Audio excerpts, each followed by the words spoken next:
أعوذ بالله من الشيطان الرجيم. بسم الله الرحمن الرحيم. السلام عليكم ورحمة الله وبركاته. إلى حضرة النبي المصطفى رسول الله صلى الله عليه وسلم وأهل الكرام لهم الفاتحة. أعوذ بالله من الشيطان الرجيم. بسم الله الرحمن الرحيم. الحمد لله رب العالمين الرحمن الرحيم مالك يوم الدين. إياك نعبد وإياك نستعين اهدنا الصراط المستقيم صراط الذين أنعمت عليهم غير المغضوب عليهم ولا الضالين آمين. الحمد لله وبه نستعين.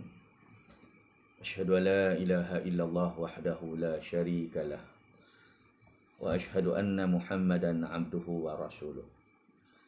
نصلي ونسلم على هذا النبي الكريم سيدنا وحبيبنا محمدا الأمين وعلى آله وصحبه أجمعين. سبحانك لا علم لنا إلا ما علمتنا إنك أنت العليم الحكيم. رب اشرح لي صدري ويسر لي أمري واحلل عقدة من لساني يفقهوا قولي. أما بعد، فيا أيها المؤمنون اتقوا الله Usikum wa nafsi bitaqwallah faqad fazal muttaqun. Saudara muslimin dan muslimat, mukminin dan mukminat, mudah-mudahan dikasihi dan dirahmati Allah Subhanahu wa taala. Alhamdulillah, terlebih dahulu syukur kita pada Allah Subhanahu wa taala. Dan saya syukur pada Allah Subhanahu wa taala bukan setakat dia mengizinkan kita untuk berada dalam majlis ilmu ni, bahkan Allah Ta'ala gerakkan hati kita untuk berada dalam kuliah online pada malam ini melalui dengan usaha sama dan kerjasama pihak audio kuliah. Alhamdulillah, syukran jazilan. Dengan izin Allah Ta'ala, saya lihat apabila penglibatan saya dengan AK ataupun audio kuliah ini, dakwah saya lebih meluas. Ada yang datang daripada bukan setakat seluruh pelosok Malaysia, Sabah dan Sarawak, bahkan Brunei pun ada, Indonesia pun ada, kita pun ada daripada Singapura dan sebagainya lah. Jadi ala kulli hal, syukur pada Allah Subhanahu wa taala.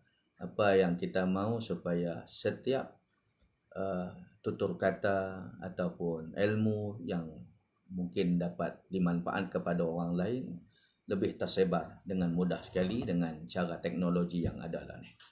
Tuan-tuan muslimin dan muslimat yang dirahmati Allah, terima kasih kepada yang sudi menonton, yang setia menonton rancangan ini ataupun program ini, kuliah online sepanjang PKP ini.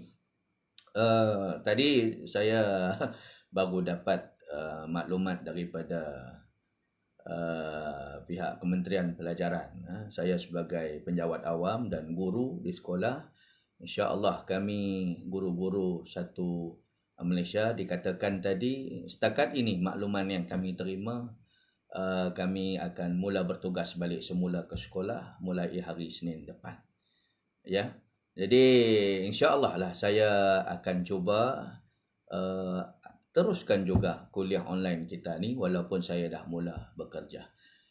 Mungkin sedikit demi sedikit saya juga mungkin kalau masjid dah mula dibuka ataupun surau sudah dimula buka dan sebagainya, dan mereka panggil balik saya mengajak di surau dan masjid, kalaulah diizinkan oleh Allah, insya-Allah setiap kuliah-kuliah saya di masjid dan surau kalaulah dah dibuka nanti pun kita akan cuba buat rakaman secara live melalui penganjuran audio kuliah ni.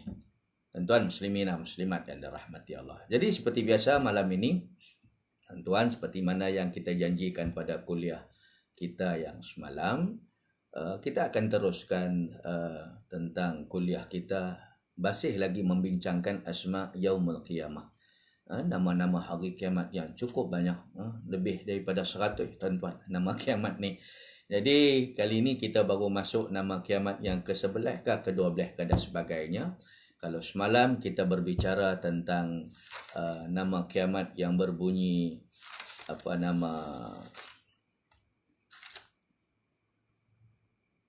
Yaumul Damdamah,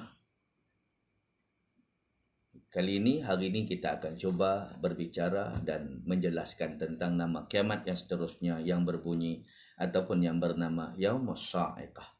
Jadi, tuan-tuan, Yaumus Sa'iqah ni ada berbagai-bagai versi dan juga pengertian oleh alim ulama kita.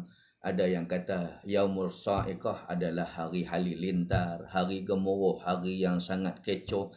Ada yang kata hari pengsan dan sebagainya. Nanti kita akan jelaskan sedikit masa lagi. Tuan-tuan, jadi sementara kita tunggu sahabat-sahabat kita, sahabat-sahabat online kita akan masuk sekejap lagi. Jom kita sama-sama tengok sedikit masa kita ambil sebagai mukadimah satu hadis Nabi SAW, riwayat daripada Abu Hurairah radhiyallahu an. Kata dia, qala Rasulullah SAW, rahimallahu 'abdan kanat li akhi indahu mazlamatun fi 'ardin aw malin faja'ahu fastahallahu qabla an yu'khadha wa laysa thamma dinarun wala dirhamun fa in kanat lahu hasanatun ukhidha min hasanatihi wa illam takun lahu hasanatun hamalu alaihi min sayyi'atihim atau kama qala. Hadis hasan lagi sahih, riwayat daripada Imam At-Tirmizi. Tuan-tuan, hadis ni menceritakan tentang perilaku kita, keadaan kita, muamalah kita hari-harian. Muamalah maksudnya kelakuan kita, perhubungan kita, kita berada dengan masyarakat, kita berada dengan jiran, kita berada dengan kawan-kawan satu pejabat. Maksudnya hadis ini adalah hadisul yaumi. Maksud hadisul yaumi maksudnya hadis yang berkaitan, yang bersangkut paut dengan urusan kita yaumian, bersangkutan dengan urusan kita hari-hari. Apa dia? Baik, riwayat daripada Abu Hurairah radhiyallahu anhu, sahabat Nabi yang hebat, sahabat Nabi yang besar. Qala Rasulullah sallallahu alaihi wasallam. Dia kata dulu Nabi pernah bersabda satu hari, rahimallah, Allah rahmati, Allah sayang, Allah syok dengan orang macam ni. Maknanya kita nak tahulah siapa yang Allah Ta'ala sayang ni. Maknanya kita kena ambil tahulah siapa yang Tuhan syok sangat ni. Bila Nabi starting Nabi punya word tu, rahimallah, Allah Ta'ala sayang orang macam ni. Allah Ta'ala syok dengan orang macam ni. Allah Ta'ala seronok dengan orang macam ni. Makna kalau Allah sayang, tuan-tuan, dia dekat dengan kita, dia hampir dengan kita. Bahkan apa doa kita, Allah Ta'ala cepat-cepat mustajab, Allah Ta'ala cepat-cepat jawab, Allah Ta'ala cepat-cepat bagi apa yang kita mohon dan minta kepada Allah. Sebab dia dah syok dengan kita, dia dah sayang dengan kita, dia seronok dengan kita. Siapa golongan ni? Abadan kanat li akhihi indahu mazlamatun. Iaitu Allah syok dengan orang yang dia ni ada salah dengan orang lain. Dia pernah buat naya ke orang, dia pernah buat salah ke orang, dia pernah berhutang dengan orang, dia pernah buat dajai dengan orang. Kalau bahasa Kedah, dajai, kan? Kalau bahasa Perak, mereka panggil ranjau. Minta maaf orang Perak ni, kanjau ke ranjau, apa? Kita bukan orang Perak. Jadi, muslimina muslimat yang dirahmati Allah sekalian. Dia dah buat orang sakit hati, dia dah buat salah ke orang, dia dah buat orang susah, dia dah naya orang, dia dah dajai orang. Tiba-tiba dia cepat minta maaf. Allahu Akbar. Orang macam ni Allah Ta'ala syok, Allah Ta'ala seronok, Allah Ta'ala suka. Tanpa diminta maaf, tanpa dia disuruh minta maaf, ataupun tanpa dipaksa oleh minta maaf cepat, cepat minta ampun dengan dia, bayar cepat hutang dia. Dia tak payah tunggu yang tu, dia tak payah tunggu arahan tu, dia tak payah tunggu komen tu, dia sendiri minta ampun, minta maaf. Yang mana kalaulah dia ada salah fi irdin, sama ada dia pernah jatuhkan ayak muka orang tu. Apa dia dosa menjatuhkan ayak muka orang, pi fitnah orang, pi malukan orang, pi aib orang, pi buka, pi londeh cerita buruk orang. Come on, Nabi kata man satara musliman satara alaihi fil jan satarallahu lahu fid dunya wal akhirah. Siapa yang pi tutup aib orang di dunia, Allah Ta'ala tutup aib dia dunia dan akhirat. Maknanya kita ni bukan sempurna. Kita ni bukan total perfect. Kita ni bukan semua betul. Kita pun ada aib. Kita pun ada buruk. Jadi kalau kita tak nak orang londeh aib kita jangan londeh aib orang.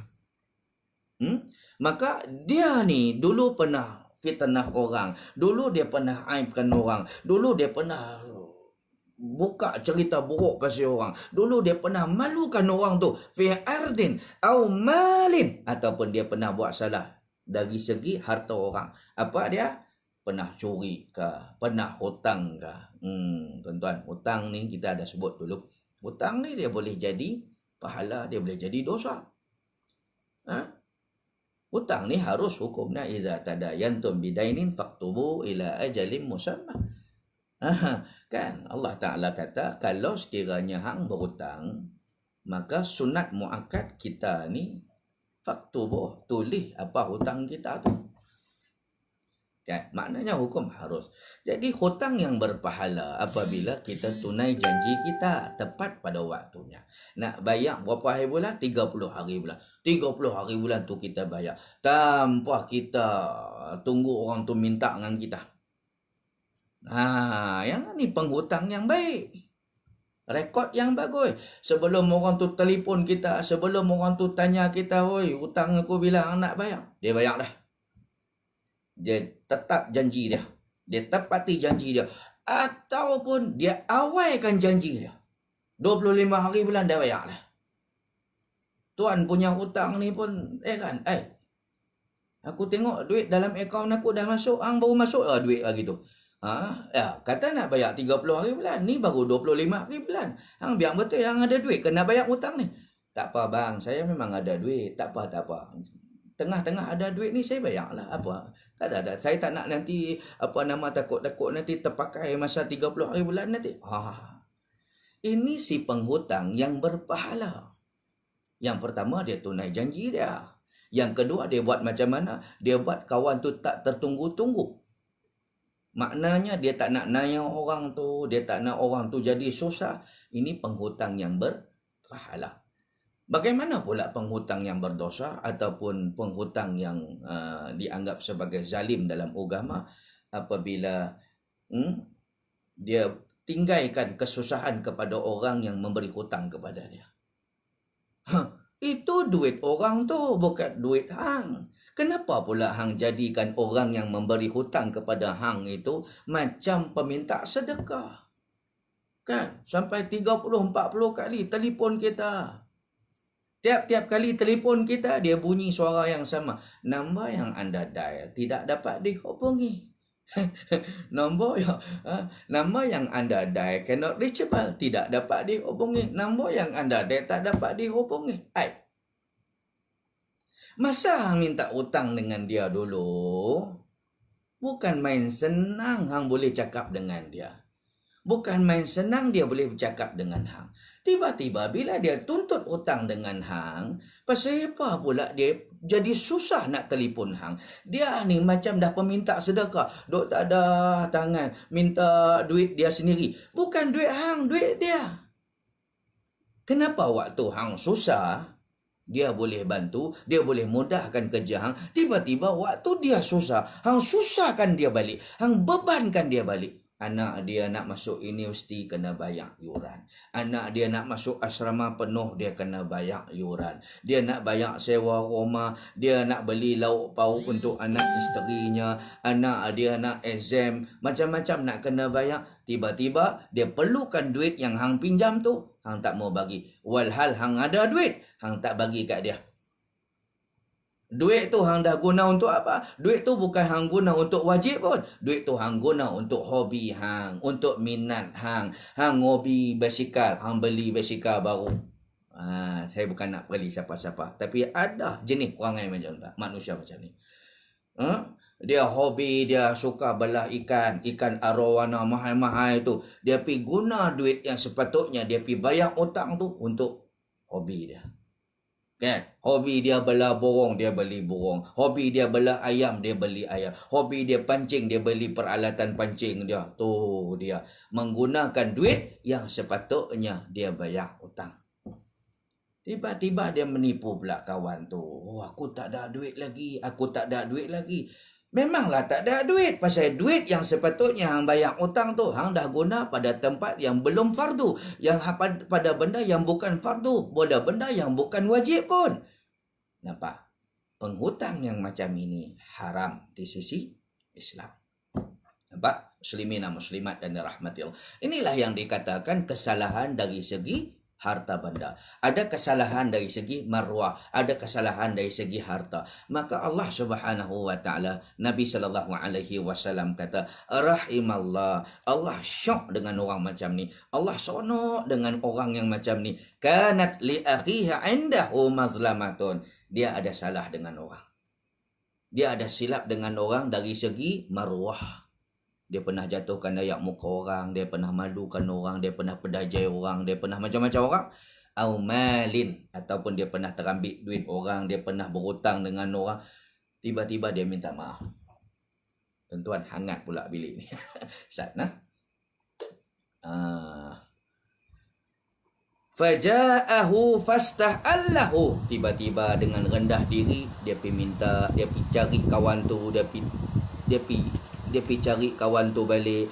Dia pergi jumpa kawan tu balik. Kalau sekiranya dah lost, kalau sekiranya kawan tu dah pindah, dia cari juga alamat kawan tu. Ataupun dia pergi cari waris-waris kawan tu, kadang sebagainya. Faja'ahu, dia pergi jumpa kawan tu. Fastahallahu, dia minta ampun, dia minta maaf, dia minta halal. Qabla ayyuk khaza, sebelum Allah Ta'ala matikan dia. Sebelum Allah Subhanahu wa taala cabut nyawa dia, dan sebelum Allah Taala settlekan kes ni di akhirat pula. Jangan sampai kesalahan kita dengan orang ni Allah Taala bawa ke depan. Ke depan tu maksudnya di mahkamah Rabbul Jalil. Leceh. Selesaikan sebelum kita meninggal. Sebab itu tuan-tuan, jangan tunggu kita mati kita nak minta maaf. Kadang-kadang, bukan kadang-kadang lah, apa saja kita buat, sama ada kita rasa kita dah buat ataupun kita tak perasan yang kita buat salah, minta maaf, minta ampun. Jangan duk kata kita ni orang besar, kita tak ada salah dengan orang bawah kita.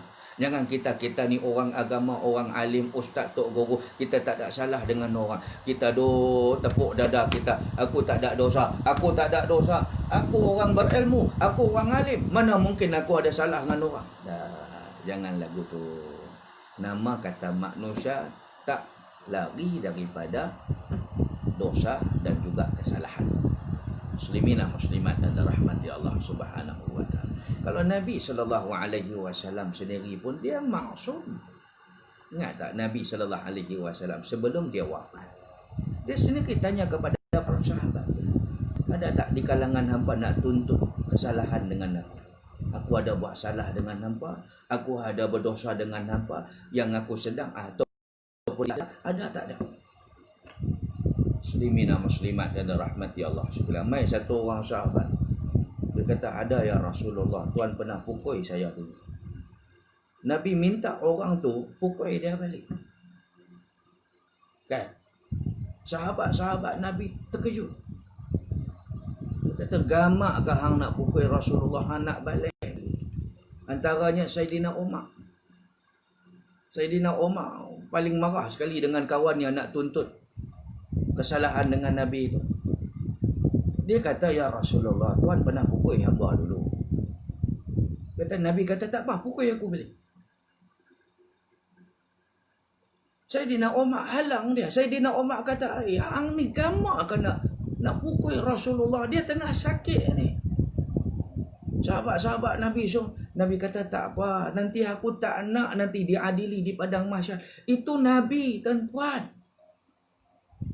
Itu Rasulullah, manusia yang tak ada dosa, maksum, sendiri minta supaya orang balaslah apa kesalahan dia. Jadi sahabat Nabi ni yang tuntut bela ni, dia kata, ya Rasulullah, masa Tuan pukul hamba dulu, Tuan pukul saya, masa tu saya tak berbaju. Jadi Nabi SAW kata, tak apa. Nabi angkat dia punya jubah sikit, baju sikit. Buatlah apa hang nak. rupa-rupanya itu trik dia sahaja. Dia nak cium Nabi punya khatamun Nabi. Dia nak cium khatamun Nabi itu. Maksudnya tanda kenabian Nabi itu. Allahu Akbar. Dia nak cium yang tu. Pasal apa? Tak ada sahabat lain yang dapat cium. Hatta sahabat Nabi yang paling akrab sekali, Sayyidina Abu Bakar, tak boleh nak cium tu. Dia dapat, dia peluk dia cium. Ya Allah, seronoknya sahabat Nabi. Baik, itu cerita dia lain lah. Cerita dia, kalau Nabi sendiri pun minta supaya siapa ada dia buat salah. Kalau dia ada buat salah dengan siapa-siapa, sila tuntut dengan dia lah sebelum dia meninggal. Itu Nabi, lainlah. Apatah lagi kalau kita yang bukan Nabi. Lagilah banyak salah.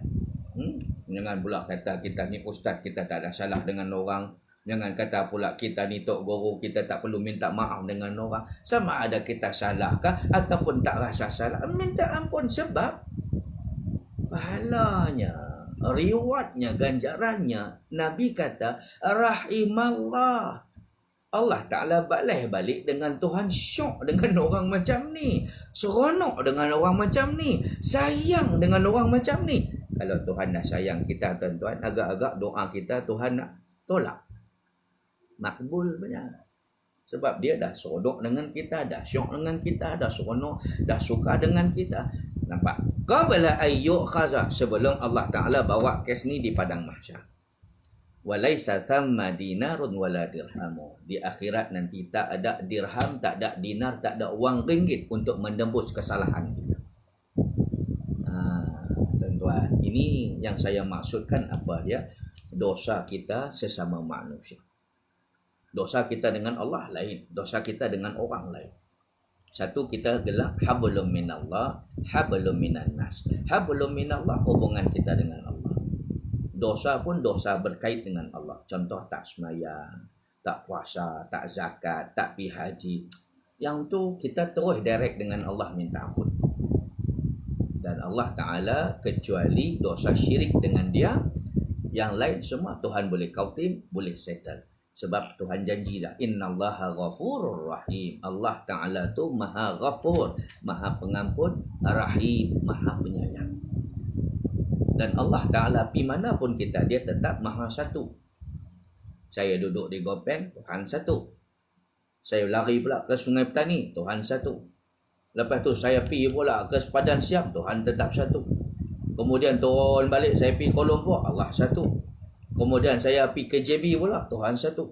Saya pergi jumpa pula kawan online kita ni yang semalam daripada Singapura, Tuhan satu. Daripada Singapura saya terbang pula, fly pula ke Brunei, jumpa pula member online kita di Brunei, Tuhan satu. Pergi jumpa pula sahabat kita semalam daripada Langkawi, Tuhan satu. Minggu depannya tu pula saya pergi umrah pula, Tuhan satu. Kan? Lepas tu pula anak kita pula graduate di Amerika Syarikat, kita pergi pula Los Angeles, Amerika Syarikat, pergi universiti sana, Tuhan satu. Bermakna mana kita pergi pun Tuhan satu. Bila kita berdosa dengan Allah, kita cari dia. Maknanya tak susah kalau berdosa dengan Allah. Tapi kalau berdosa dengan orang ni yang susah. Sebab Allah Subhanahu wa Ta'ala, dia takkan ampun dosa kita ni selagi mana kita tak clear dengan kawan tu. Apa maksud clear? Inilah tadi, minta ampun, minta maaf, minta halal. Jadi bila Allah Subhanahu wa Ta'ala tengok di dunia kita tak clear cerita kita dengan dia.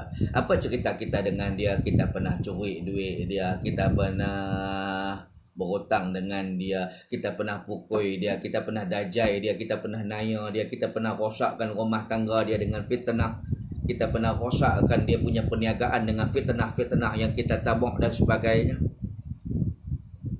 Jangan makan kedai makan dia tu. Awak pula, tahu tak pasal apa sedap sangat makanan dia tu? Kenapa? Tahu tak? Ketagih kan makan di kedai dia kan? Dia bubuh daun ketung. Aku tahulah, hari tu berguni-guni dia beli daun ketung. Subhanallah. Fitnah yang kita tabung kepada orang. Rosak dia punya perniagaan. Rosak dia punya kedudukan. Maka muslimina muslimat dan rahmati Allah Subhanahu wa taala. Yang ni sebelum mati, sebelum Allah Taala ambil kita, qabla ayyuk khaza, sebelum Tuhan ambil kita dan bawa kes ni di mahkamah Rabbul Jalil, kena settle di dunia. Minta ampun, minta maaf, minta halal. Sama ada orang tu maafkan ataupun tidak, yang penting kita dah move on. Kita dah buat, kita dah gerak. Kan? Muslimina muslimat dan rahmati Allah Subhanahu wa taala. Yang penting kita dah minta maaf. Orang tu maafkan ataupun tidak, kerja kita dah settle satu kali. Kalau orang tu tak maafkan kita, itu hak dia. Tapi kalau orang tu maafkan kita, dia berpahala. Nampak? So, saya direct terus. Walaisa sama dinarun wala dirhamun. Sedangkan di akhirat nanti, di padang mahsyar nanti, tidak ada harta, tidak ada duit, tidak ada dinar, tidak ada dirham untuk kita tebus balik kesalahan kita. Mat, aku minta maaf lah Mat, aku fitnah hang banyak dulu, nak ambil lah duit aku juta di padang mahsyar. Cik, nak kau tim. Tak boleh. Dit, aku minta maaf dengan hang. Hutang hang itu aku tak bayar kan. Ada 50,000 aku hutang, nak ambil lah. Dah, tak boleh. Hari kiamat bukan hari pembayaran. Ya, bukan dinamakan hari minta maaf dah hari kiamat. Bukan dinamakan hari pengampunan dah hari kiamat. Bukan dinamakan hari pembayaran apa-apa dah hari kiamat. Hari kiamat digelar sebagai Yaumul Hisab. Hari Allah Ta'ala hisab, Allah Ta'ala bentak. Dan Yaumul Iqab, hari Allah Ta'ala nak azab cukup-cukup siapa-siapa yang buat salah. Nampak? Jadi hari kiamat dah tak ada duit untuk kita bayar tebus. Nak minta maaf pun dah tak laku, nak bayar macam mana pun dah tak boleh.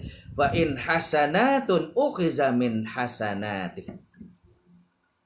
Jadi Allah Taala buat macam mana tuan-tuan? Golongan-golongan yang tak minta maaf sebelum mati. Golongan-golongan yang tak pulangkan balik duit yang dicuri. Duit yang dia hutang dan sebagainya. Maka akhirat besok Allah Ta'ala buat macam ni. Macam mana? Fa in hasanatun ukhiza min hasanati. Allah Ta'ala bila tengok mereka berdua ni di padang mahsyar, kita tak boleh masuk syurga.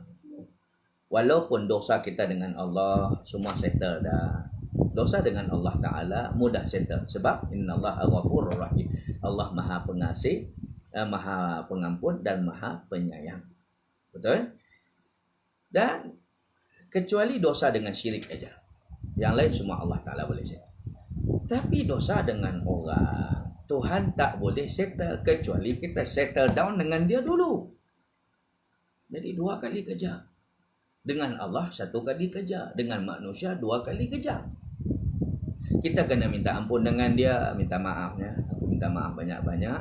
Halal dunia akhirat. Baik. Kemudian barulah tadah tangan dengan Allah. Ya Allah, aku minta ampun apa salah aku. Okey, 2 kali kerja.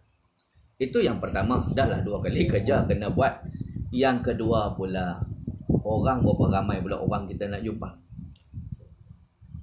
Kita kerja selama 30 tahun ni, berapa tempat kita pindah selama 30 tahun dalam servis kerajaan kita ataupun dalam kerja mana-mana kita ni. Dalam 30 tahun tu 10 kali kita pindah tempat tukar. Masa mula-mula posting kerja dulu, kita duduk di Gopeng. Lepas tu kena tukar pula ke Tanjung Malim. Lepas tu tukar pula di Tanjung Karang, Selangor. Lepas tu tukar pula di Johor Bahru, di Penggerang. Lepas tu tukar pula di mana pula Sungai Petani, Kedah. Lepas tu tukar pula di mana tu di Arah Perlis. Lepas tu tukar pula di Kuala Pilah, Negeri Sembilan. Lepas tu tukar pula di Melaka. Ya Allah, sampailah last kali pencen kita di mana? Kita pencen di Greek, Perak katalah. Senyum orang Greek. Setiap tempat kita kerja tu, kita macam-macam masalah kita buat dengan orang. Kita buat masalah dengan rakan pejabat kita, buat masalah dengan bos kita, buat masalah dengan orang bawah kita, buat masalah dengan jiran-jiran kita satu taman dan sebagainya. Kemudian sebelum kita pindah, tak ada pun kita minta ampun, minta maaf, minta halal, bayar hutang dan sebagainya. Orang macam ni yang problem. Akhirnya bila mana dia sebelum mati, sebelum meninggal, dia tak minta ampun, tak minta maaf, dia problem di padang mahsyar. Sebab apa? Dia kena masuk mahkamah. Dia kena masuk mahkamah. Fa in hasanatu ukhiza min hasanati. Maka Allah Ta'ala nak bagi dia masuk ke dalam syurga, tak boleh. Dia dosa dia dengan Allah Ta'ala settle dah, Tuhan ampunkan dah. Dosa dia dengan orang tak boleh, sebab dia ni dulu ketegak, tak mau minta ampun. Hang punya salah, hang punya dosa, hang sendiri yang berhutang sana sini apa semua, hang sendiri yang silap, hang sendiri punya kesalahan, hang tak minta ampun. Punyalah ketegak. Ketegak ni apa tuan-tuan? Degil. Sampai bini kata dengan dia, bang, minta ampun bang, jom kita minta ampun dengan jiran sebelah bang. Dia ni dah nazak dah bang. Sampai bila ni bang? 13 tahun kita gaduh dengan jiran kita ni. Tak bercakap apa. Ni saya dengar ni tengah nazak ni. Ramai dah orang berkampung di rumah dia ni. Jomlah bang, kita jiran ni bang. Hang nak pi? Hang nak pi? Aku nama kata nak jejak langkah kaki aku pi rumah dia. Nak jejak tanah rumah dia. Sorry lah. Aku dah sumpah dah lillahi ta'ala. Sampai kiamat aku tak mau singgah rumah dia. Dia gaduh dengan jiran sebelah sampai tak. Ini dihukumkan sebagai sumpah yang haram. Kita mana boleh sumpah benda yang diharamkan oleh syarak. Contohnya, sumpah benda-benda dosa. Putus silaturahim dosa tak? Dosa kan?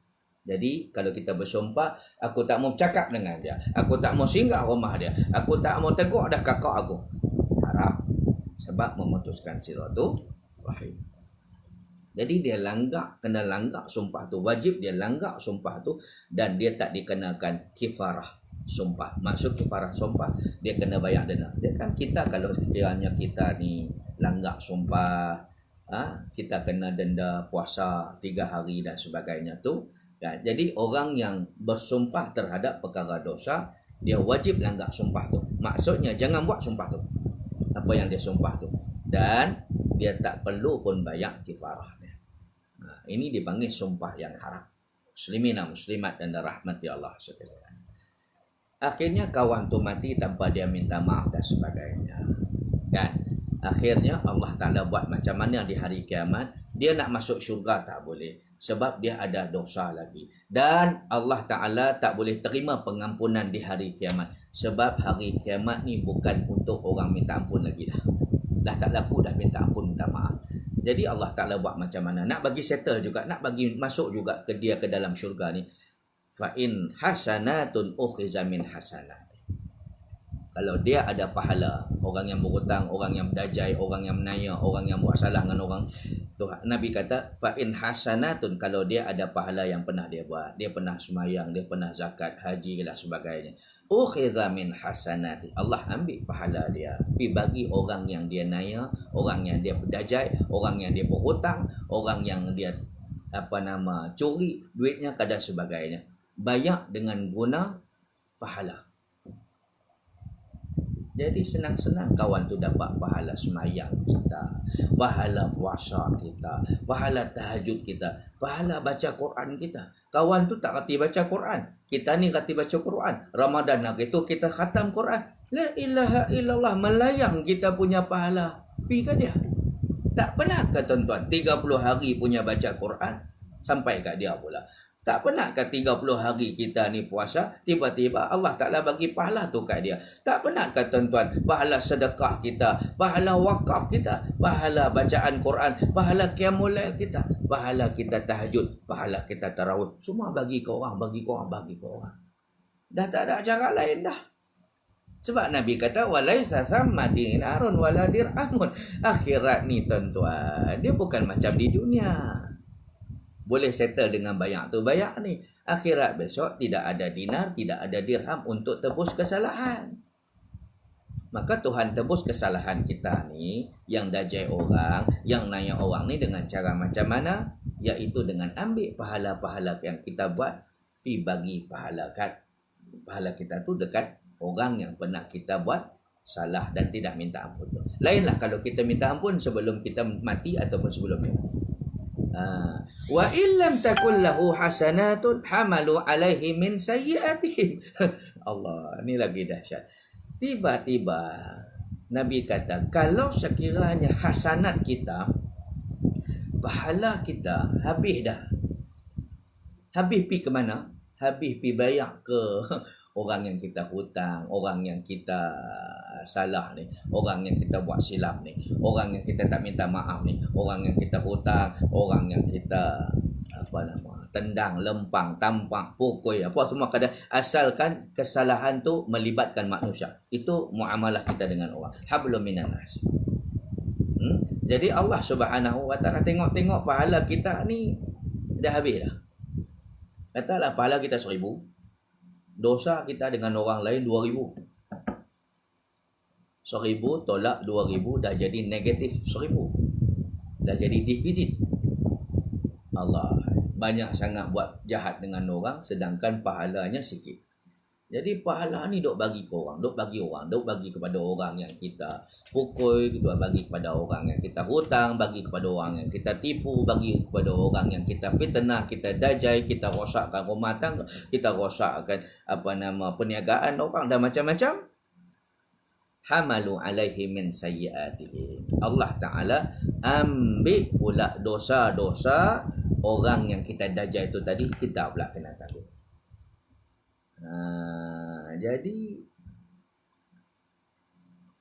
Jadilah kita manusia yang tak buat dosa, tiba-tiba menanggung dosa orang lain yang kita tak buat. Faham tak? Kenapa Allah Ta'ala buat macam tu? Sebab pahala dah habis. Nampak? Nabi kata, wa illam takun lahu hasanatun amalu alaihi min sayyi'atihim.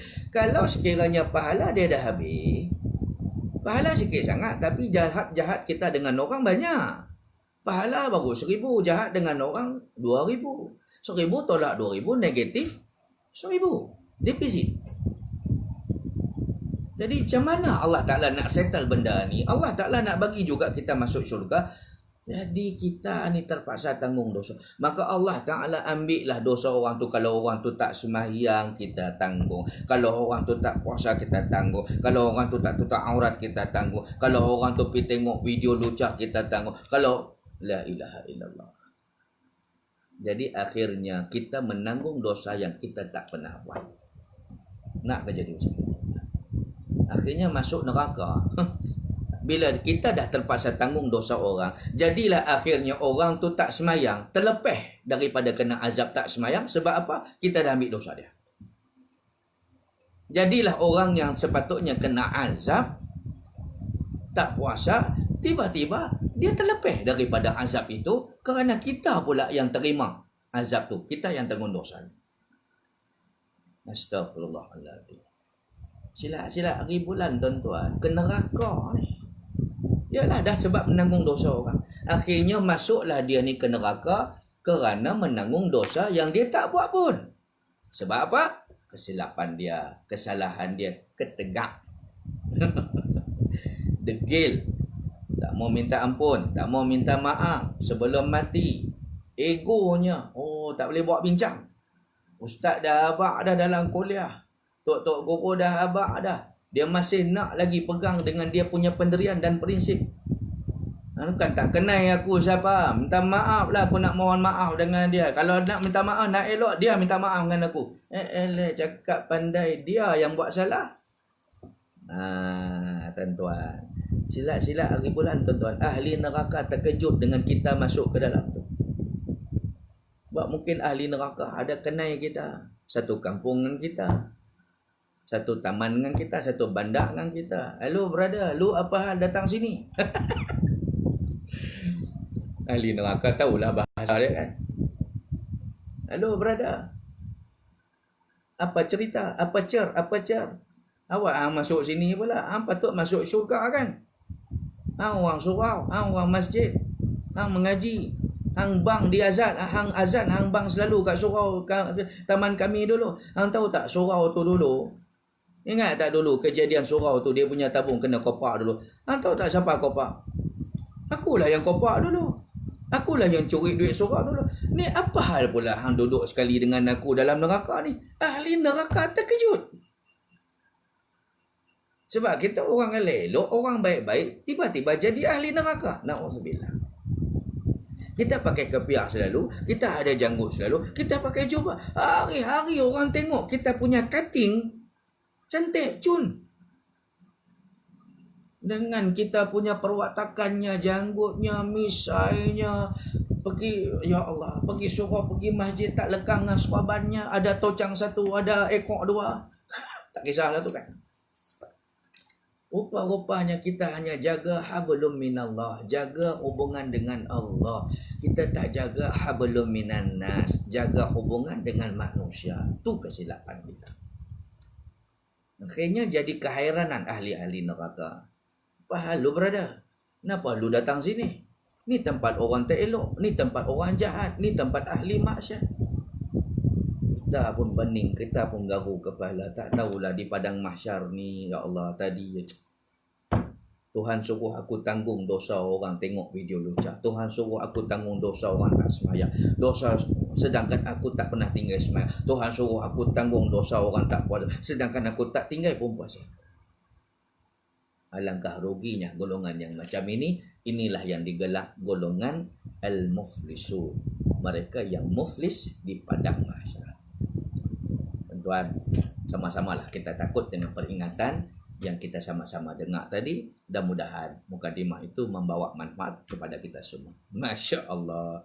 Lama saya sembang baru nak mukadimah. Belum lagi baca kitab ni. Okey tuan-tuan, sementara sajalah kita buat mukadimah tu tadi supaya sahabat-sahabat kita tak ketinggalan dengan kuliah kita. Baik, izinkan saya bertegur sapa dengan tuan-tuan sekalian. Baik, Zah Hussein, Abang Zah Hussein. Okey, soalan daripada Abang Zah Hussein. Daripada mana abang?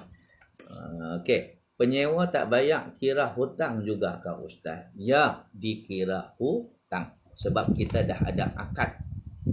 Akad tu maksudnya perjanjian. Saya berjanji setiap bulan saya akan bayar, katalah sewa rumah RM350. Kan? RM350, RM350. Kan? Melainkan kalau sekiranya musim PKP ni. Musim PKP ni tiba-tiba tuan punya rumah ni kata selama 3 bulan ni tak payah bayar sewa lah, saya halalkan. Duduklah macam mana pun. Alhamdulillah tuan punya rumah tu tadi pahala yang sangat besar. Sebab dia dah dikira sedekah. Kan? Tapi kalau sekiranya dia minta juga bayar, tak boleh nak buat apa. Sebab kita dah sign, kita dah berakad, setiap bulan kena bayar. Dia tak ada klausa kat situ sekiranya ada masalah ke apakah. Kan? Muslimin dan muslimat. Ini berlaku juga kepada dalam surah Abang semalam ya bang ya. Dalam surah Abang semalam saya baca berita harian semalam lah. Pengusaha bas sekolah. Lah ni budak tak sekolah, dah 3 bulan budak tak sekolah. Jadi bas tak jalan. Jadi pendapatan pengusaha bas sekolah ni adalah daripada yuran budak-budak. Ada mak bapak yang bayar. Ada mak bapak yang tak bayar. Dan ada di kalangan pengusaha bas ni, mereka ni sewa bas tu. Bas tu kena bayar tiap-tiap bulan. Itu satu hal. Yang kedua, mereka kena jaga kebajikan pekerja-pekerja kaki tangan dia. Dia kena bayar pula driver, dia kena bayar. Jadi pening kepala sebab ada mak bapak yang berkereh tak nak bayar. Memanglah kalau kita ikutkan nak mudah, kita jangan bayar sebab anak kita tak sekolah kan. Tapi ingat perjanjian asal kita, akad kita tu sebab apa-apa pun kita kena ada akad. Ya. Sewa rumah ni jangan pakai mulut aja, kalau boleh lah kan. Kita ada akad, ada surat, minta dia sign. Kan? Apa jadi kena bayar juga. Jadi kalau dia sign, itu menandakan tanda dia setuju. Kalau dia tak bayar, dikira dia hutang. Macam pengusaha bas ni, saya tak tahu dia buat akad ataupun tidak. Akhirnya orang akan ambil benda ni sebagai benda mudah. Dia kata, tolonglah bayar sampai bulan 11. Sebab perjanjian kita, mungkin dah ada perjanjian. Sebab sampai bulan 11 wajib dibayar. Apa jadi sekalipun. Cuti sekolah pun kena bayar, apa semua kena bayar. Kan? Muslimin dan muslimat yang dirahmati Allah Subhanahu wa taala. Lain kalau sekiranya penyewa ataupun pengusaha bas tu sendiri yang kata tak apa, kalau cuti sekolah tak payah bayar. Sebab apa? Kalau jadi musim PKP pun tak payah bayar sebab budak tak sekolah apakah dan sebagainya. Jadi harap Abang Zah Hussein kita puas hatilah dengan penjelasan saya. Jadi penyewa yang tak bayar itu juga dikira hutang. Tapi tuan-tuan, ada ketepian ya. Sekarang saya nak tanya, tuan-tuan yang tak halalkan orang yang tak bayar hutang ni, kita yang orang hutang duit kita ataupun orang tak bayar duit kita, sama ada tak bayar duit sewa kita dan sebagainya, tuan-tuan nak mudah ataupun tidak urusan tuan-tuan ke syurga? Maksud saya, perjalanan tuan-tuan tak tersekat. Sebab apabila kita tak halalkan hutang orang, itu hak kita. Kalau kita tak halalkan hutang, aku tak halal hutang tu, dia kena bayar. Ataupun tak halalkan duit curi, orang curi duit kita, kita tak halal. Ataupun kita tak maafkan apa yang orang buat kat kita. Saya minta maaf, saya tak boleh lupa benda ni sampai mati. Apa dia buat memang menyakitkan hati saya. Kita kata minta maafkan sajalah. Kan? Kita sesama manusia tak ke mana pun. Takkan nak bawa ke kubur ke apa semua. Minta maaf Ustaz. Orang lain boleh, ni saya. Ustaz tak faham. Ustaz bukan macam saya. Saya lain. Okeylah, itu hak kita lah. Kalau kita tak maafkan orang, kita tak halalkan hutang orang dan sebagainya. Tapi dia akan jadi risiko apa? Perjalanan kita ke syurga tersekat. Sebab malaikat akan panggil kita jadi stranded. Kita tersekat perjalanan kita ke syurga. Malaikat akan panggil kita masuk ke dalam mahkamah Rabbul Jalil, menjadi saksi utama. Dia macam mahkamah dunia lah tuan-tuan. Mahkamah dunia kan OKT, kandang OKT. Orang kena tuduh ada satu kandang. Yang kena naya pula, yang kena pukul, yang kena curi duit dia, yang kena samun, yang kena rompak, yang kena rogol. Kan dia kena hadir juga mahkamah sebagai saksi utama. Ya, macam tu kan? Mahkamah Padang Mahsyar pun macam tu. Jadi kita yang tak ampunkan dosa orang, tak maafkan dosa orang kepada kita, tak halalkan hutang kita kepada orang, hutang kita ni, yang orang hutang dengan kita, kita tak halalkan. Allah Ta'ala akan panggil kita masuk sekali dalam mahkamah Rabbul Jalil. Bukan buat apa pun, cuma hadir sebagai melengkapi proses ataupun prosedur tentang mahkamah yang ada di Padang Mahsyar. Kan? Jadi tuan-tuan nak ke syurga ke ataupun nak ke mahkamah? Syurga, bidadari dah lambai lah. Mai. Awak lambat, mainlah cepat bangun. Allah, bidadari dah panggil dah. Kita tersekat lagi, ya Allah. Tak sama. Tengok kawan kita, si Midon dah pi dah syurga. Si Pe'ah dah pi dah syurga. Pak Ma'un dah pi dah. Sardik Segaraga dah pi dah. Ismail Ulam Raja dah pi dah. Ma'il Lambung, Hussein Lempoyang, Sulaiman Aklaken, semua dah pi dah. Kawan kita satu kampung dah pi dah, satu sekolah dah pi dah, satu masjid dah pi dah, satu jemaah dah pi dah. Kita terserended, kita tersekat kedudukan kita di mahkamah Padang Mahsyar. Sebab kita tak ampunkan orang tu, kita tak halalkan orang itu, kita tak nak halalkan, itu hak kita. Kita tak ampunkan, itu hak kita. Tapi risiko dia macam kita sebut tadi, tersekat lama perjalanan kita ke syurga sebab kena hadir ke mahkamah Rabbul Jalil. Baik. Yang kedua, kalau sekiranya kita tak maafkan orang, dari segi medikalnya mudah dapat sakit. Pasal apa? Pasal kita tak perhatikan orang tu, kita tak seronok dengan orang tu, kita berdendam dengan orang itu, kita kecewa dengan orang itu, kita frust dengan orang yang buat kita. Apa salahnya kalau kita maafkan saja sebelum kita tidur tu, maafkan lah. Ini orang-orang yang motivasi buat. Pakar-pakar motivasi ni banyak cedok daripada agama. Tak apalah tu kan. Kan Dr. Fadilah Kamsah sendiri kata, sebelum tidur kita maafkan dosa isteri kita, anak-anak kita, jiran kita, kawan jabat. Ya, itu Islam aja.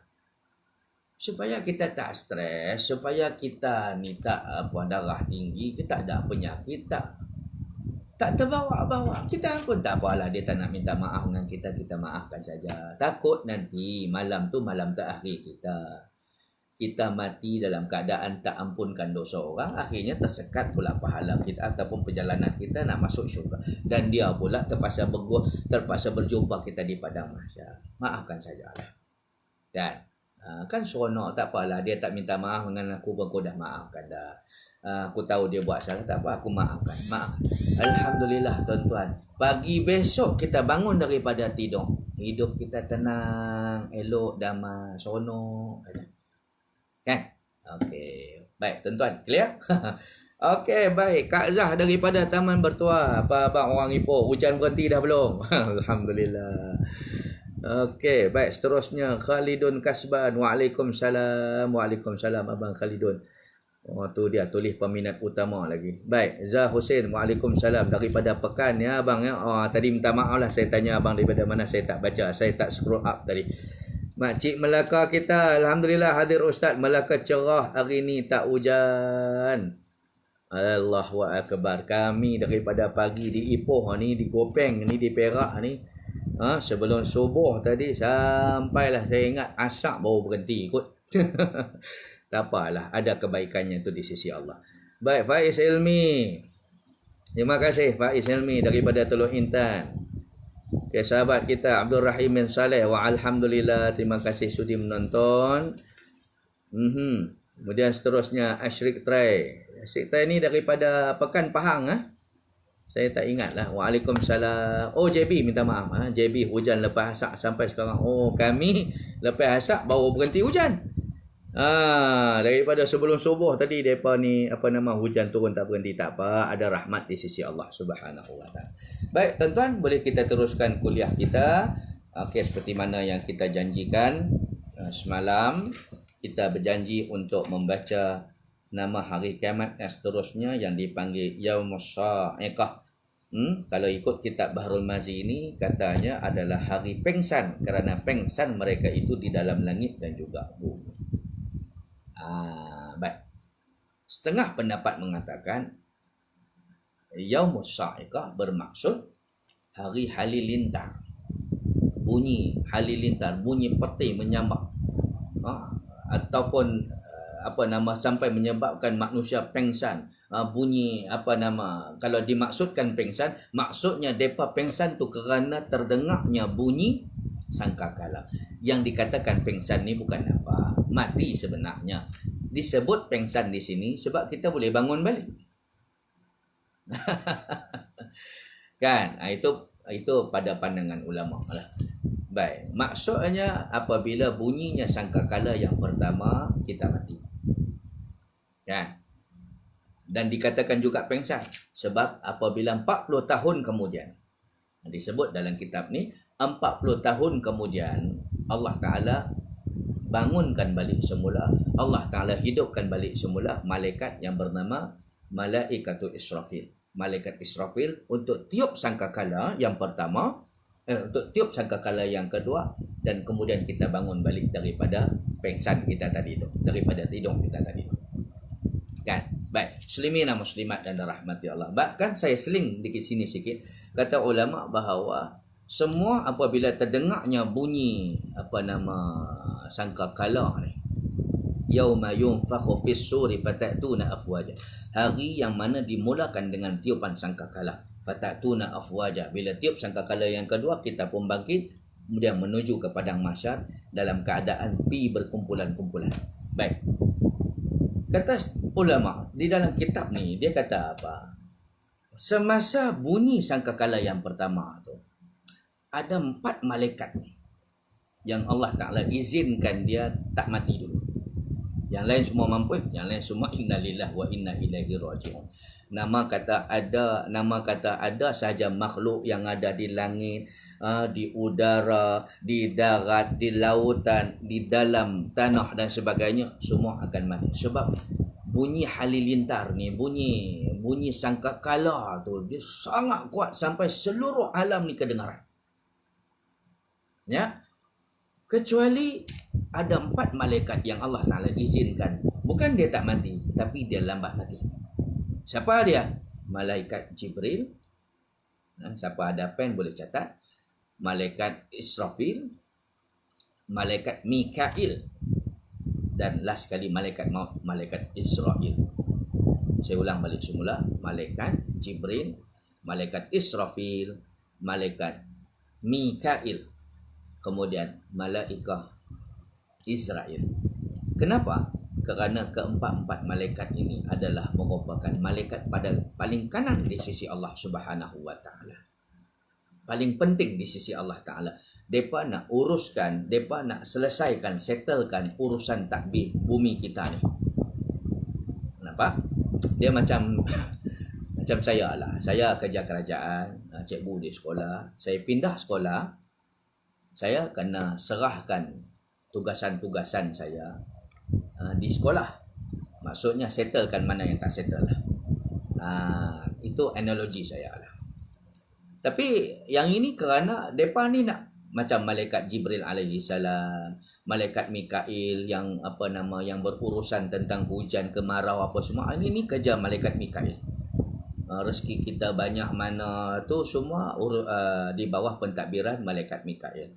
Yang tadi tu hujan lebat, depa ni Allah Taala dah bagi tahu dah. Daripada tahun ni sampai tahun depan hujan berapa banyak kena turun.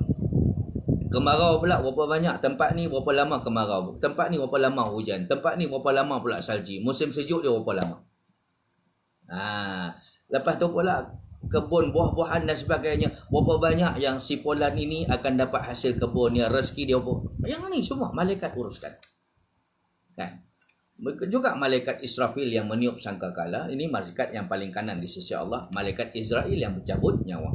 Daripada Lailatul Qadar tahun ini sampailah Lailatul Qadar tahun hadapan. Kita dah baca dah cerita Lailatul Qadar bulan Ramadan. Lailatul Qadar tahun ini sampailah Lailatul Qadar tahun hadapan. Berapakah jumlah yang nak diambil nyawa oleh malaikat Israel? Allah Ta'ala bagi tahu pada malam Lailatul Qadar.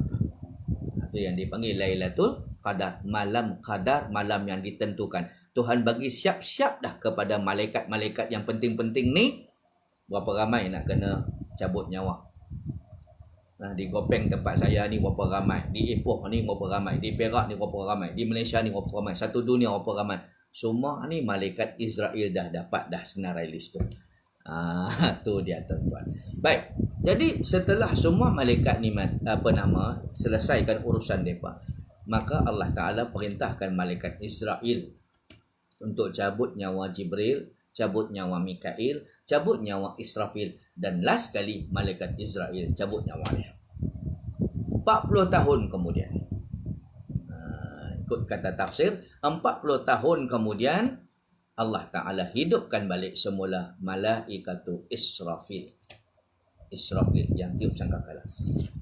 Pasal apa dia dibangkitkan untuk kali kedua?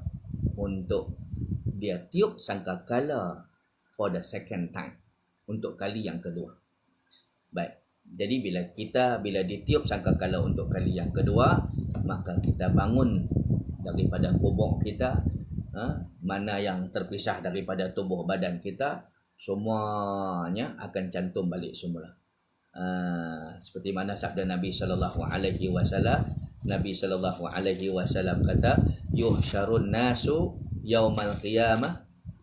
Apa dia? Nabi sallallahu alaihi wasallam kata, yuhsyarun nasu yaumal qiyamah hufatan. Dibangunkan manusia, dikumpulkan manusia di padang mahsyar dalam keadaan semua tak ada kasut. Semua dalam keadaan kita berkaki ayam. Uratan, bertelanjang bogeh. Lagu mana kita keluar daripada perut mak kita dulu, lagu itulah kita keluar daripada perut bumi kita. Uratan, bertelanjang bogeh, tanpa seurat benang. Siti Aisyah pernah tanya Nabi sallallahu alaihi wasallam. Bila dia dengar hadis ni, merah padam muka dia. Dia kata, ya Rasulullah, bukankah di padang mahsyar kita ni campur gaul sekali laki dengan perempuan? Takkan kot. Nabi kata, ya. Tapi kerana teruknya huru hara di padang mahsyar tu, manusia dah tak fikir dah, malu depa ni. Apa yang depa jadi kepada depa, tak pakai apa. Tak, yang penting depa duk fikir macam mana nak selamat diri di padang mahsyar. Ya Allah, idza kana yaumul qiyamah, Nabi kata udniyati syamsu minal ibad, bila mai hari kiamat Tuhan bawa turun matahari dekat dengan kepala, tak cempera kata tuan. Qaida mailin am mailaini, yang kadarnya 1 mail ataupun 2 mail. Nabi kata, perawi hadis ni, Miqdad nama dia kata la adri ayul mailaini ana, aku pun tak pasti apa Nabi maksudkan mailun itu, sebab Nabi cakap secara general, secara roughly, secara rambang. Nabi tak cakap secara spesifik, secara khusus, sebab Nabi tak kata pun mailun yang mana satu. Sedangkan dalam bahasa Arab, maksud mailun tu ada 2. Satu, masafatul ard, perbatuan. Mailun wahid, 1 batu. Mailaini, 2 batu. Salasata amyal, 3 batu. Arba'ata amyal, 4 batu. Khamsata amyal, 5 batu. Ini pada negara yang bukan jajahan British.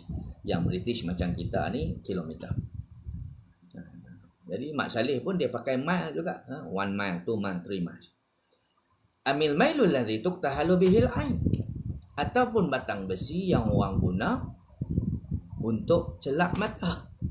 Celak mata bukan yang celak yang mak andam pakai tu. Dia tengok pengantin perempuan tu, Allah terbaik bulu kening ni, make up Shirley apa sikit, belah sikit, repair sikit nak tu, dia pergi tarah bulu kening anak dara ni, pengantin ni. Lepas tu dia pergi lukis dengan pensel 2B dia yang kata celak tu, macam yang batang Pulau Pinang. Shirley nama dia, Muhammad Rosli, panggil Shirley. Muslimina muslimat yang dirahmati Allah sekalian. Yang dikatakan celak yang sunnah ni hak jenis serabuk. Jadi nak colek dia, nak ambil serabuk tu, kena pakai batang besi tu, juga dipanggil mailun dalam bahasa. Di sinilah perbezaan pendapat. Maka Miqdad ni kata apa? Amasafatul ard, adakah perbatu atau adakah jarak matahari dengan kepala kita tu di padang mahsyar nanti? Yang dimaksudkan Nabi adalah sebatu 2, sebab maksud mailun yang pertama adalah sebatu, adalah perbatuan. Ataupun makna yang kedua, amil mailul ladzi tuktahalu bihil ain, ataupun batang besi yang orang guna untuk celak mata. Apabila diukur batang besi itu, ukuran dia sejengkai saja. Maka di sini ada 2 pendapat. Sama ada matahari itu nanti akan berada dengan kepala manusia di padang mahsyar sebatu 2, ataupun sejengkai 2. Dia tak ada pendapat ketiga, keempat, kelima. No. Whatever, tak kisahlah sebatu 2 akan matahari dengan kepala ni ataupun sejengkai 2, yang penting dekat. Yang matahari 150 juta kilometer pun kita tak larat nak tahan. Kita tak tahan dengan panas dia, terik dia. Stroke haba kita kalau matahari terik sangat. Ini kan pula kalau matahari itu hampir dengan kita, jarak dia sebatu 2 ataupun sejengkai 2. Tuan-tuan. Jadi muslimin dan muslimat yang dirahmati Allah Subhanahu wa taala. Jadi manusia pada hari itu jadi gempar, jadi gemuruh. Ini pendapat yang lain lah. Ada yang kata tadi manusia pengsan. Itu yang dipanggil yaumus sa'iqah, hari manusia pengsan. Pengsan tu maksudnya apabila kita ni ditiup sangkakala yang pertama, kita mati, kemudian bangun balik semula, tiup sangkakala kedua. Setelah 40 tahun Allah Ta'ala jadikan tiupan yang pertama tu, 40 tahun kemudian Allah Ta'ala bangkitkan balik semula malaikatul Israfil untuk tiup sangkakala yang kedua. Muslimin dan muslimat dan rahmati Allah Subhanahu wa taala. Jadi manusia yang bangun daripada kubur kita nanti berkeadaan dia macam mana? Khufatan, berkeadaan seperti berkaki ayam, tak berkasut, tak selipar. Hang orang besar, orang kecil, orang gelema, orang popular, orang kaya, orang miskin, rakyat marahin, semua akan jadi lagu tu. Tidak ada immunity, tidak ada kekebalan pun di padang mahsyar. Uratan, kemudian bertelanjang macam kita keluar daripada perut mak kita. Kemudian urlan, Ini dipanggil urlan. Ini khusus untuk orang lelaki. Sebab dulu dia berkhatan. Jadi benda yang kena buang setelah kita berkhatan dulu, bersunat hari itu, akan cantum balik kat kita. Ini dipanggil ghurlan. Maksudnya kuluk zakarnya. Minta maaf saya terpaksa sebut. Maksudnya siapa-siapa yang dulu masa di dunia terbuang salah satu ataupun ada anggotanya yang terputus, terbuang, kena potong, dia akan dapat balik bahagian anggota tersebut. Kama khuliqu, seperti mana dia diciptakan mula-mula. Kita diciptakan oleh Allah keluar daripada perut mak kita sempurna, kita keluar daripada perut bumi pun sempurna. Seperti mana kata Allah Ta'ala, kama bada'na awwala khalqin nu'iduh wa'dan alaina inna kunna fa'ilin. Kama bada'na awwala khalqin, seperti mana kami cipta, kami mulakan kehidupan manusia mula-mula dulu, maksudnya dilahirkan daripada perut mak dia, nu'iduh, kami repeat balik kejadian tu macam tu. Maksudnya keluar daripada perut mak ni bertelanjang. Kita keluar daripada perut, bumi pun telanjang. Kita keluar daripada perut mak kita belum berkhatan. Kita keluar daripada perut bumi pun tidak berkhatan. Wa'dan alaina, inilah janji kami. Inna kunna fa'ilin, sesungguhnya kami buat apa yang kami janji. Muslimin dan muslimat dan rahmati Allah. Kemudian mai pendapat mengatakan Yaumus Sa'iqah ini iaitu hari manusia cempaka. Dek kerana gemuruh, dek kerana ketakutan dan apa semua keadaan sebagaimana seperti mana yang Allah Subhanahu wa taala rakamkan di dalam surah Abasa. Muslimin dan muslimat yang dirahmati Allah Subhanahu wa taala. Tuhan kata a'udzubillahi minasyaitonir rajim. Fa idza ja'atis sakhah, apabila dengar bunyi halilintar ni,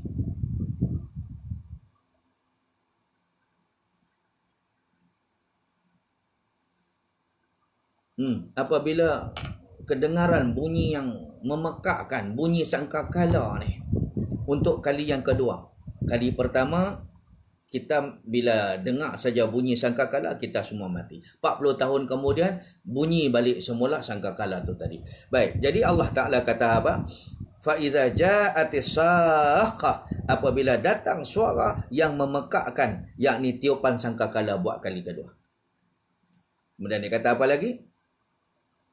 Yauma yafirrul mar'u min akhihi, hari di mana ketika itu semua orang akan lari daripada sanak saudaranya. Kita tak fikir dah kita nak jumpakan kawan ke, adik-beradik ke, penolong kita ke. Kemudian dia kata wa ummihi wa abi, lari daripada mak masing-masing, daripada ayah masing-masing, wa sahibatihi wa bani, dan sahabat-sahabat dia pun dia lari daripada kawan dah. Maksudnya masing-masing duk fikir diri sendiri, masing-masing nak selamatkan diri sendiri, wa bani, dan lari daripada anak pinak dia. Bermakna tuan-tuan, kehidupan kita semasa di akhirat nanti tak seperti di dunia. Di dunia tuan-tuan, celek-celek mata bangun tidur, bini ada sebelah, suami ada sebelah.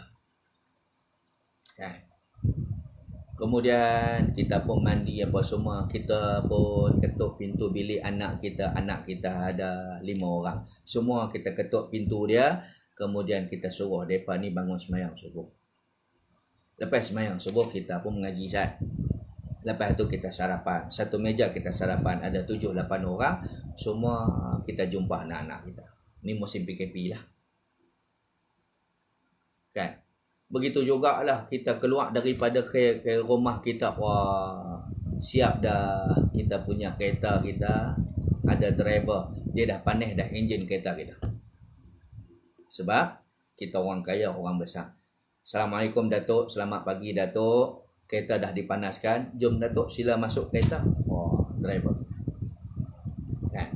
Kemudian kita gerak saja daripada rumah kita, polis peronda ada dah, tunggu kita dekat luar rumah. Dia nak iring kita. Neno.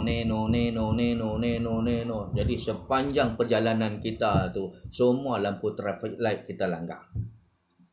Merah pun kita langgar. Sebab kita orang besar. Kan? Jadi semua orang kena berhenti. Sebab kita ni Datuk Seri, kita ni raja, kita ni semua. Kan? Muslimina muslimat dan rahmati Allah SWT. Bahkan kalau kita pergi mana-mana majlis yang perlu kita rasmikan itu, yang perlu kita bukakan, kita nak rasmi majlis pecah tanah, majlis perasmian bangunan itu, bangunan ini apa semua. Banyak orang ambil gambar kita, banyak orang pergi ambil video kita, orang nak selfie dengan kita, orang nak ambil tanda tangan. Datuk Seri, jom selfie sekali, kita layan. Datuk Seri minta tanda tangan, anak saya memang minat dengan Datuk Seri, kita pun sign. Kita pun ambil gambar dengan kita punya penyokong-penyokong kita, supporters kita. Tuan-tuan, adakah itu berlaku di padang mahsyar? Soalan saya, adakah itu berlaku di padang mahsyar? Tidak ada. Di padang mahsyar Allah Ta'ala kata apa? Yauma yafirrul mar'u min akhihi. Bangun daripada kubur ni, bila tiup sangkakala untuk second time, untuk kali yang kedua, yauma yafirrul mar'u min akhihi. Hari di mana manusia lari daripada sahabat-sahabat. Maksudnya masing-masing jaga diri masing-masing. Panas ni, matahari dekat dengan kepala ni, takkan nak duduk, takkan nak stay. Mereka bercempaka, lari sana, lari situ, kelang kabut. Ini yang dikata yaumul sa'iqah. Subhanallah. Tak adalah nak fikir mana kawan, mana sahabat andai, mana member, mana bini, mana anak-anak. Yauma yafirrul mar'u min akhi. Hari di mana manusia lari-lari daripada sahabat-sahabat dia. Wa ummihi wa abi. Daripada mak dia pun lari. Dengan mak dia pun dia tak ada kira dah, tak nak cari dah. Yang penting nak selamatkan diri. Wa abih, dan daripada ayahnya pun langsung tak cari dah ayahnya, lari daripada ayahnya. Wa sahibatihi wa bani, dan lari daripada geng-geng dia dulu, penyokong-penyokong dia dulu. Dulu dia satu orang yang banyak penyokong. Mana-mana jalan orang pi hantar plakat. Mani lakat tu, hidup Datuk, hidup Tan Sri, hidup Datuk, hidup Datuk. Tak kedengaran dah tu tuan-tuan. Wa bani, dan orang tu pun lari. Hari di mana kita lari daripada ada anak-anak kita. Maksudnya kita tak peduli dah dengan anak kita, sahabat kita, geng kita, bini kita, adik-beradik kita. Yang kita peduli, kita nak selamatkan diri di padang mahsyar. Ya Rabbana, subhanallah, muslimina muslimat dan rahmati Allah. Andainya kata malam ni adalah last kita tidur tuan-tuan. Andainya kata malam ni kita tidur selama-lama, agak-agak macam mana kita nak hadap keadaan ni. Muslimina muslimat yang dirahmati Allah sekalian. Tuhan kata lagi, likulli imri'in minhum yawma idzin sya'nun yughni. Allah Ta'ala kata setiap orang daripada mereka pada hari itu mempunyai urusan yang tak terhenti. Masing-masing sibuk dengan urusan masing-masing. Masing-masing sibuk nak selamatkan diri masing-masing. Kalau tuan-tuan baca dalam hadis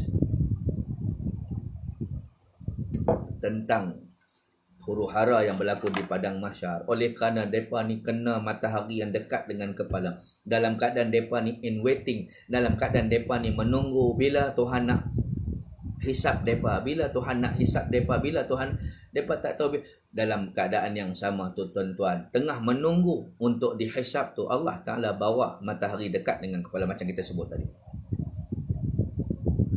Teruknya matahari tu yang hampir dengan kepala ni, fatushiruhumus syams, dileburkan oleh matahari kepada mereka. Maksudnya matahari duk lebok kita, duk salai kita. Fayakununa fil ardi kaqadari a'malihim. Akhirnya bila kena salai dengan matahari yang dekat tu, fayakununa fil ardi, orang yang berada di padang mahsyar, mereka terpaksa menghadapi pula satu musibah, fenomena yang lain pula, bencana yang lain pula, yakni terpaksa mengharungi tengah-tengah mereka menunggu di padang mahsyar itu untuk dihisab. Mereka terpaksa mengharungi banjir yang dipanggil arkun, yakni banjir peluh. Banjir peluh yang datang mencurah-curah. Yang banjir tu bukan maitang hujan, banjir tu bukan maitang air sungai, banjir tu bukan maitang air laut, air mata air, tapi mai daripada air badan. Macam kita ni bakar ikan bakar kan, ikan bakar, ayam bakar kan, apa air yang keluar daripada badan dia tu, itulah yang dipanggil arkun, banjir peluh, air peluh. Fayakununa fil arqi kakadari a'malihim, dan banjir peluh ni pula naik ikut kadar jahat mereka. Tuhan boleh buat. Apa pula Tuhan tak boleh buat? Tsunami pun Tuhan boleh buat.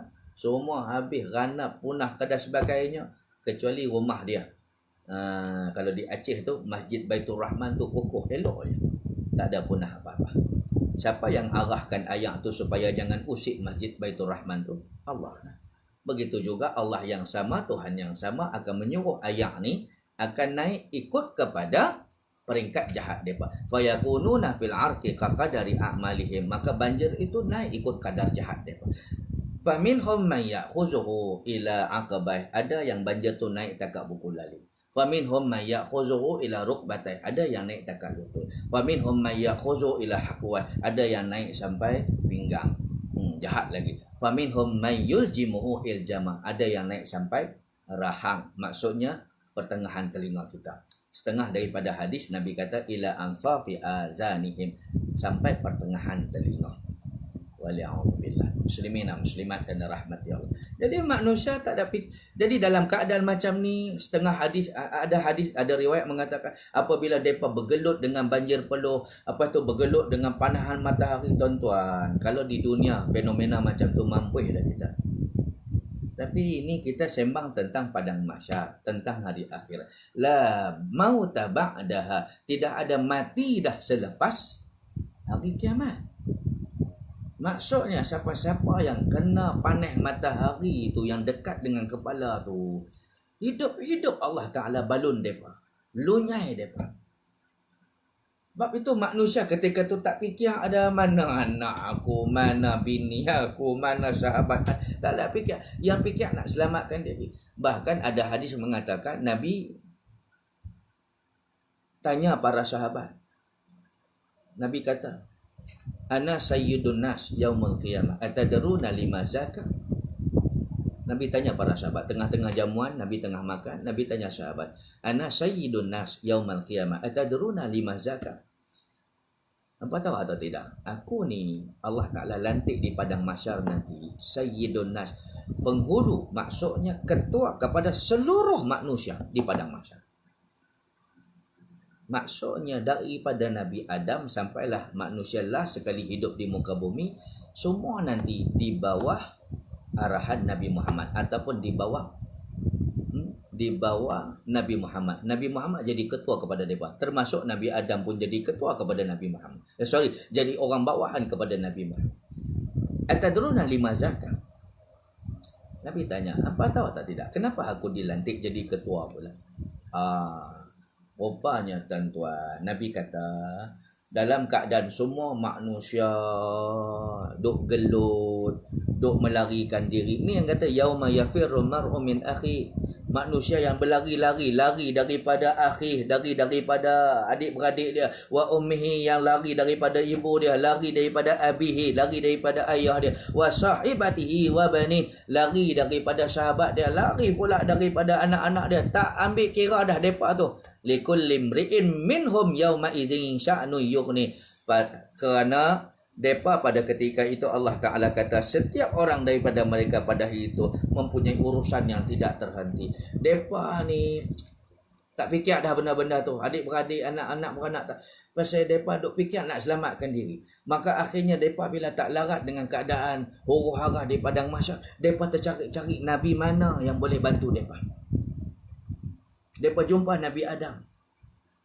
Sebab mereka ingat Nabi Adam ni Abul Bashar, ayah kepada seluruh manusia. Dan dia dicipta daripada tanah. Kita daripada ayak mani asal kita. Nabi Adam daripada tanah. Dek kerana istimewanya Nabi Adam. Depa jumpa Nabi Adam. Isfa'lana ila rabbik ala tara ma ballaghana. Wahai Adam, tolonglah kami, bagilah syafaat kepada kami. Ala tara ma ballaghana, hang tak tengok ke apa dah jadi kepada anak cucu hang ni? Tak sian ke dengan kami ni? Apa kata Nabi Adam alaihi salam? Inna rabbi qad ghadibal yawm ghadban lam yakdab qablahu mislah wa la yakdab ba'dahu mislah. Oh, hari ni hang nak minta tolongan aku, hang tak tengok Tuhan macam mana hari ni. Ghadban lam yakdab qablahu mislah. Aku tak pernah tengok Tuhan semurka macam hari ni. Wa la yakdab ba'dahu mislah. Dan Tuhan takkan semurka macam mana hari ni lepas ni. Ni cerita hakikat. Hang nak minta tolongan aku, sedangkan aku dulu ada salah dengan Tuhan. Aku ada silap dengan Tuhan. Silap Nabi Adam apa dia? Tuhan larang dia. Allah Ta'ala kata apa? Fakula minha haitsuma raghada wa la taqraba hadhihi syajarah fatakuna minaz zalim. Nabi Adam, Allah Ta'ala perintahkan duduklah elok-elok dalam syurga ni dengan bini hang Siti Hawa. Buatlah apa saja, nak makan apa-apa, nak minum apa-apa, nak pakai apa. Cuma satu aja arahan Nabi. Kita pula tuan-tuan, perintah Tuhan pada kita banyak. Perintah pada Nabi Adam satu aja. Wala taqraba hadhihi syajarah. Jangan dekat dengan pohon khuldi. Apatah lagi makan buah khuldi. Fatakuna minaz zalimin. Hampa makan, hampa berdua akan berdosa besar.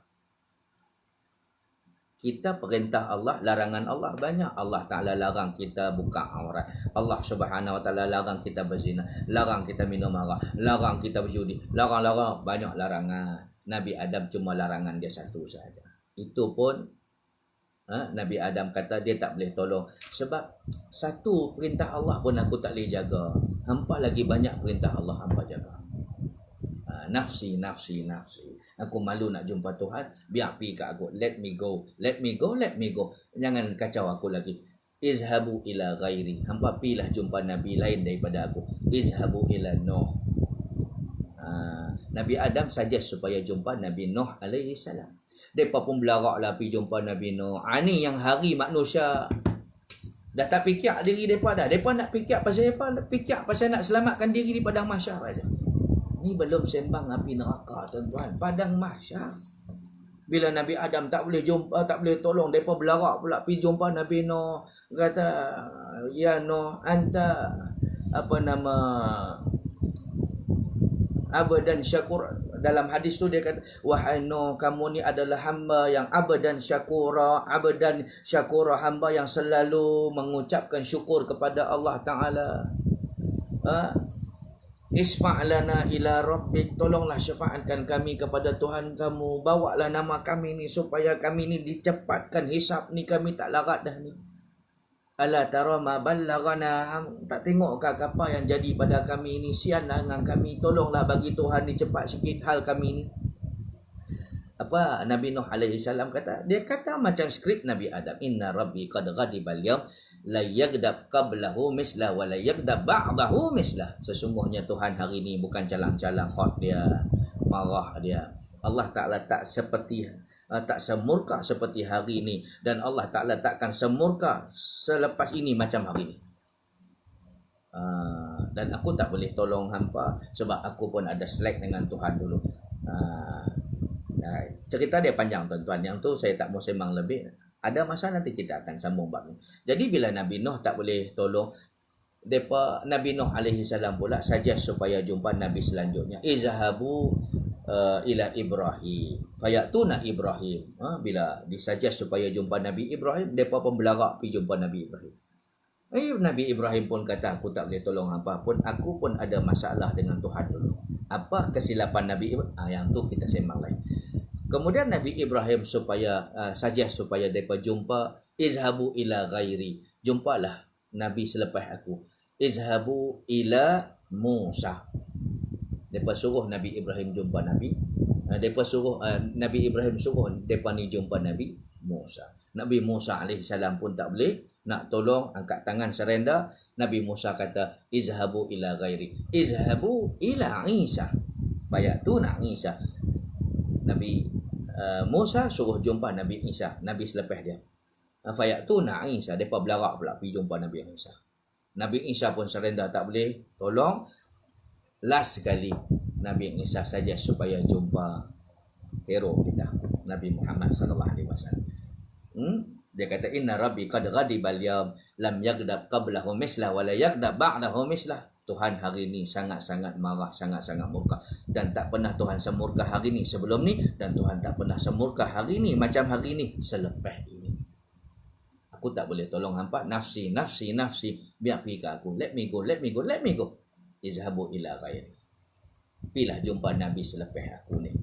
Izhabu ila Muhammad, pilah jumpa Nabi Muhammad. Fayatuna Muhammad, depa pun belarak pergi jumpa Nabi Muhammad, depa minta tolong pada Nabi Muhammad. Last kali Nabi Muhammad yang sanggup bawa permintaan depa pergi jumpa Allah Subhanahu wa taala untuk disyafaatkan. Itu sebab Nabi digelar Sayyidin Nas, penghulu kepada sekalian manusia di padang mahsyar. Sebab nabi-nabi lain pun surrender, Nabi Muhammad saja yang berani nak jumpa Allah Subhanahu wa taala.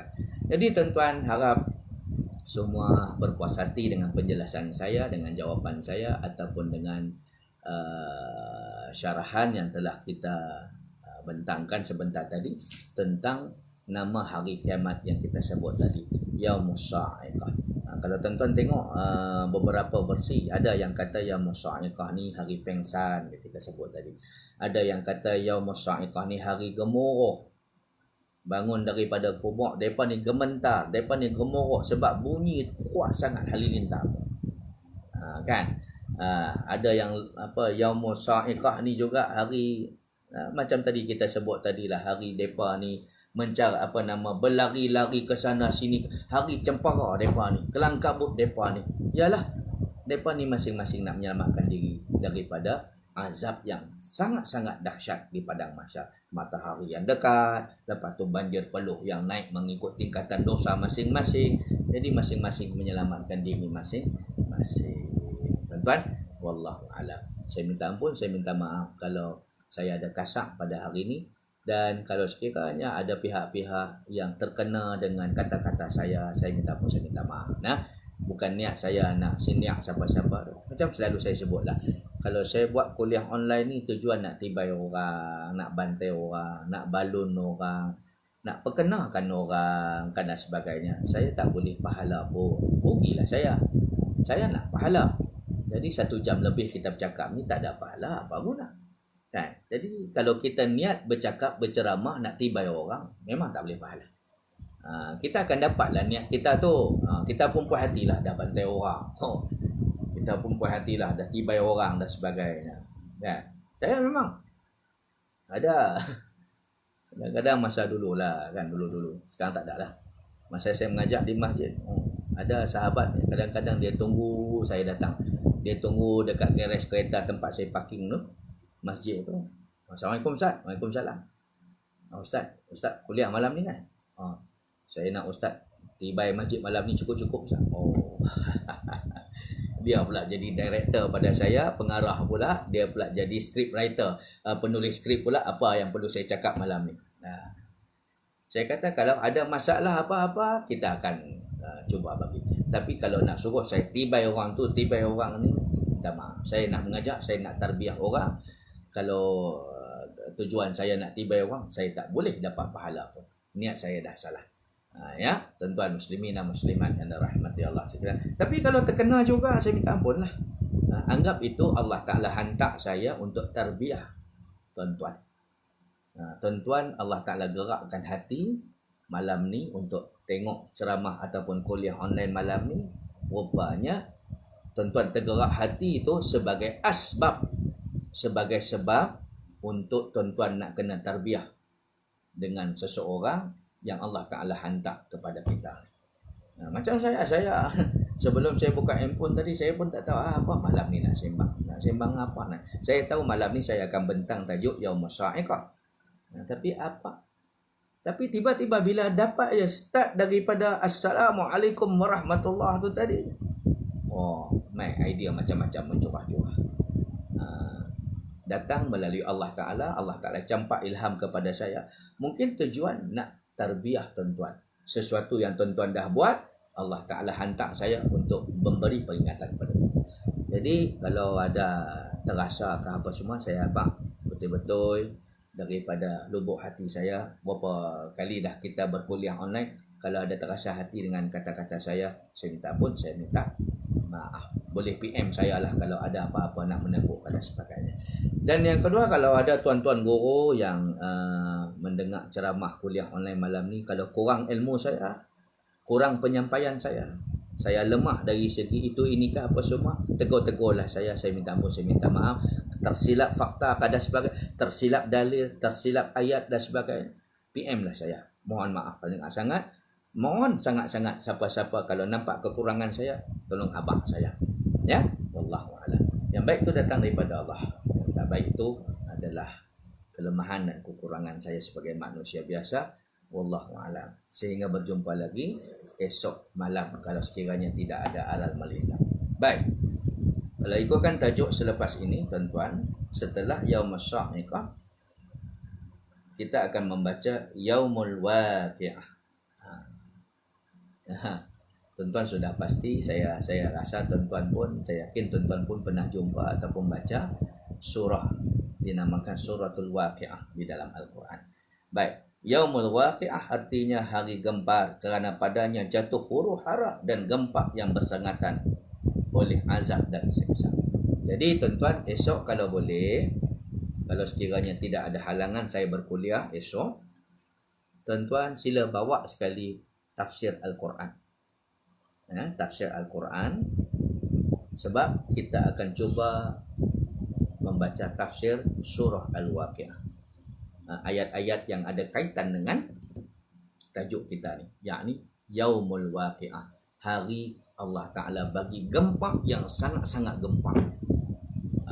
Apa dia? Kita akan sebut nanti insya-Allah pada malam besok. Tunggu kehadiran saya dalam kuliah online kita sepanjang musim PKP ini pada esok hari pada jam yang sama setiap malam pukul 9.15 malam. Wallahu a'lam. Saya Ustaz Syahrizal Zainuddin, mohon ampun dan minta maaf dan mohon mengundur diri kalau ada salah silap. Saya mohon ampun lagi sekali. Wallahu a'lam. Tangguh majlis dengan tasbih kafarah dan surah Subhanallah wa bihamdika asyhadu an la ilaha illa anta astaghfiruka wa atubu ilaik. Bismillahirrahmanirrahim. Wal 'ashri innal insana lafi khusr illa allazina amanu wa 'amilus shalihat wa tawassaw bil haqqi wa tawassaw bis sabr. Allahumma shalli ala sayyidina Muhammadin fil awwalin wal akhirin wa sallim radhiyallahu tabaraka ta'ala an sadatina ashabi Rasulillah ya ajma'in. Bismillahirrahmanirrahim. Radina billahi rabba wa bil islami dina wa bi Muhammadin sallallahu alaihi wasallam nabiyya wa rasula. Allahumma faqihna fid din wa 'allimna fit ta'wil wahdina shiratal mustaqim. Allahumma arinal haqqa haqqan warzuqna ittiba'ah wa arinal batila batilan warzuqna ijtinabah. Sallallahu ala Muhammadin wa ala alihi wa sahbihi wa sallama walhamdulillahi rabbil alamin. Assalamualaikum warahmatullahi wabarakatuh.